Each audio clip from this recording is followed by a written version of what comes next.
Sheekh Cabdicaziis maalmahan waxa isdabajoog ahaa weerarada aad ka geysanayseen dhulkan Kenya ay haysato ee waqooyi bari ay ula baxday bal waxaad ugu horeyn tafaasiil inaga siisaa si guud weeraradaasi dhacayay gaar ahaan usbuucan. bismillah alhamdulillah rabbil alamin wassalatu wassalamu ala rasulillah wa ala alihi wa sahbihi ajma'in amma ba'd. dhulka waqooyi bari ay Kenya ku magacaaway horta waxaa mudan loo bixiyo dhulka muslimiinta oo Soomaaliyeed oo Kenya ay xoog ku haysato intaas oo saxiib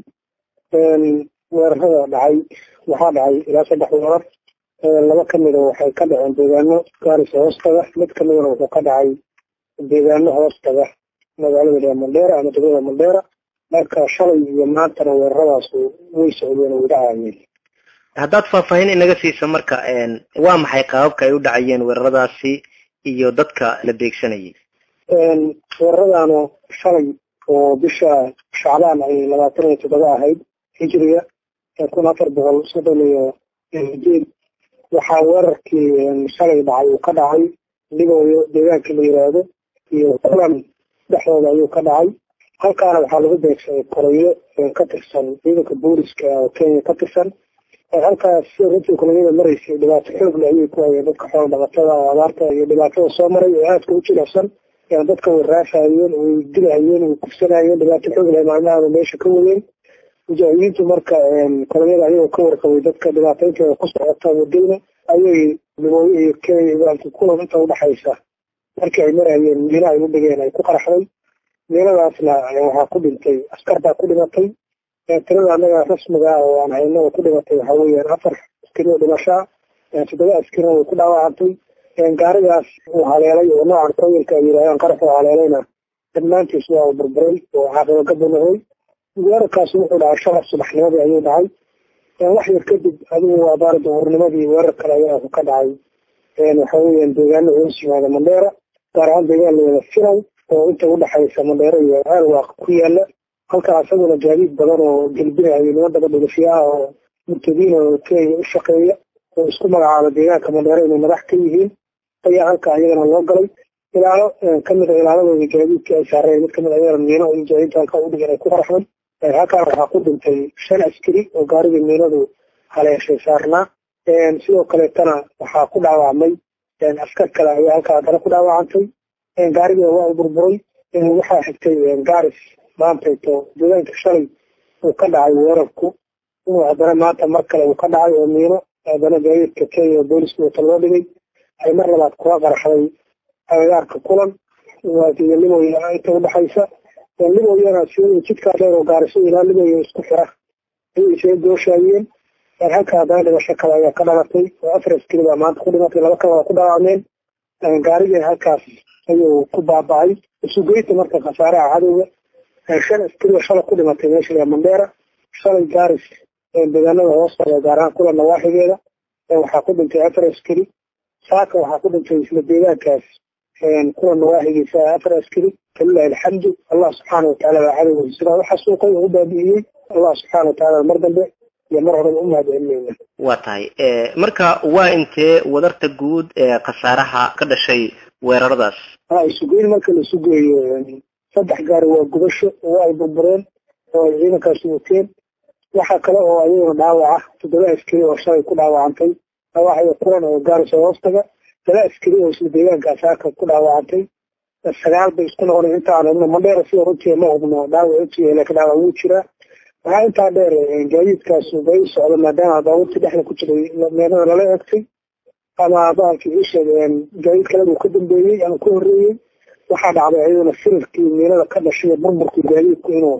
soo gaadiid kale iyo maarta ciidan kale iyo dad kale uu dhibaato gaartay marka khasaarada waa rabnaa inay intaa ka badan tahay laakiin waxa aan la wadaagayno warbaahinta waxa weeye islaamiga inta aan hubno waan xaqiijinay waxa weeyaan waa 3 askari oo dhimasho 9 askari oo dhaawac iyo 3 gaari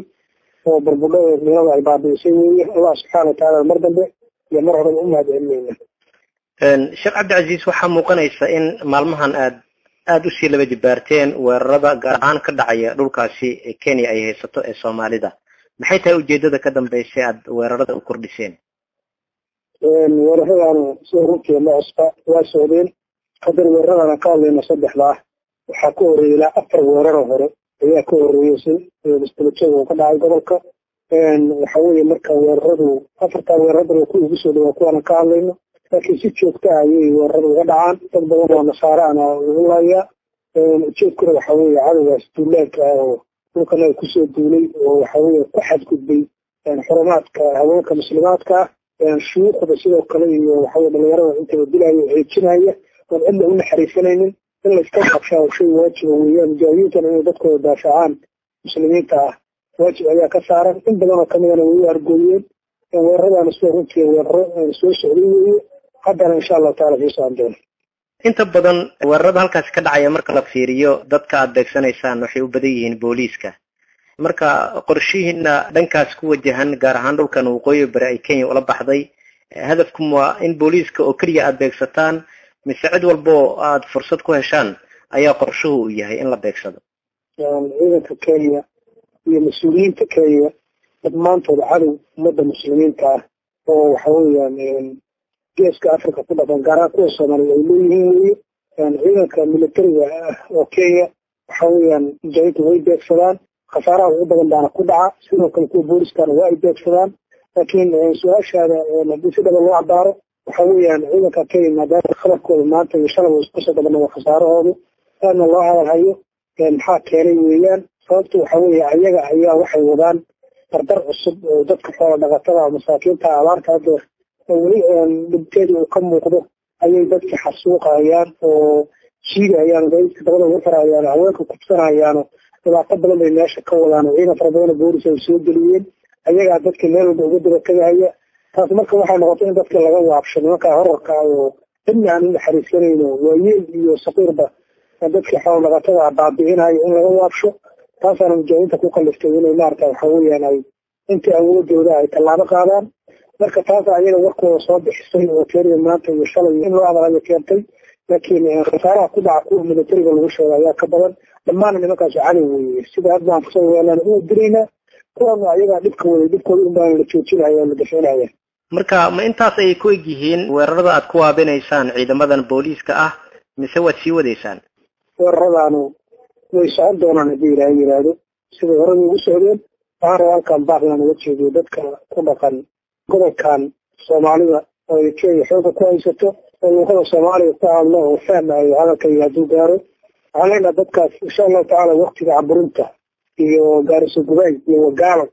waa laga soo gudbiyay caburinta oo dowladda Kenya ay ku amartaagleyn jiray dadka ka xasuuqda haddana ilaa xisaab ay ka qaadan jiray iska socon jiray aan cudurro la xisaabtan jiray waa laga soo gudbay maanta waxa weeyaan dad mujaahidiin oo Allah subhanahu wa ta'ala naftooda iyo maalkooda ka iibsaday